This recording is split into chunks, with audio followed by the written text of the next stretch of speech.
Hi guys, நல்ல பஃபியாக ஒரு puff sleeve எப்படி தைக்கிறதுன்ட்டு பார்ப்போம்.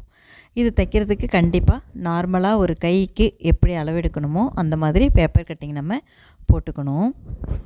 இவங்களுக்கு கை நீளம் 4, கையோடைய சுற்றளவு மொத்தத்தில் 7. இந்த அண்டர் கட்டிங் லென்த்து இது 2 வச்சுருக்கிறேன்.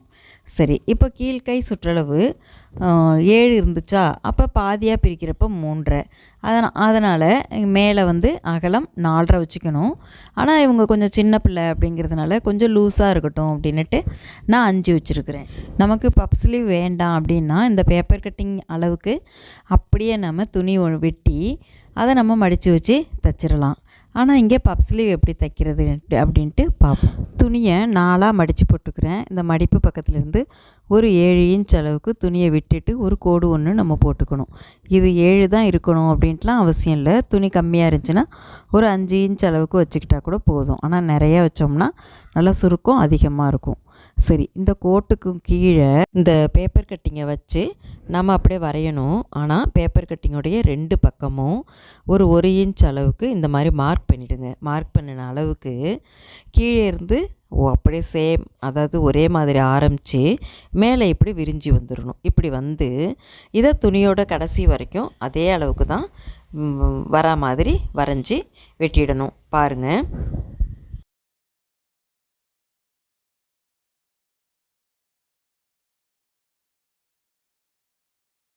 நல்லா பஃபியாக இருக்கிற ஒரு பஃப் ஸ்லீவுக்கு நம்ம இங்கே வெட்டி வச்சுருக்குறோம்.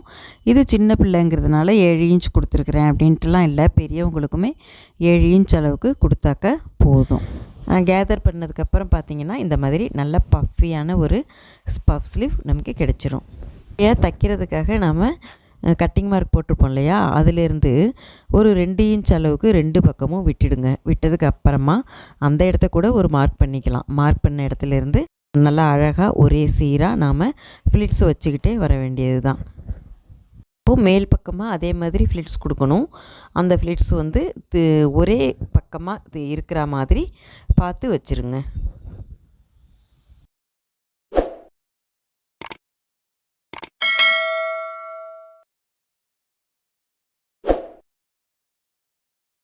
இப்போது நம்ம பேப்பர் கட்டிங் வெட்டினோம் இல்லையா, அதை மேலே வச்சு பார்க்கணும். மேலே அந்த ஓப்பனாப்பில் இருக்கிற பக்கத்தை விட்டுறணும்.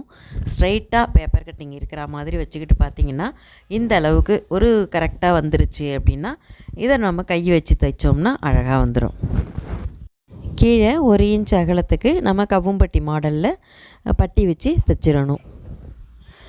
அழகான பப் ஸ்லீவ் ரெடி. வீடியோ பார்த்ததுக்கு ரொம்ப நன்றி. வணக்கம்.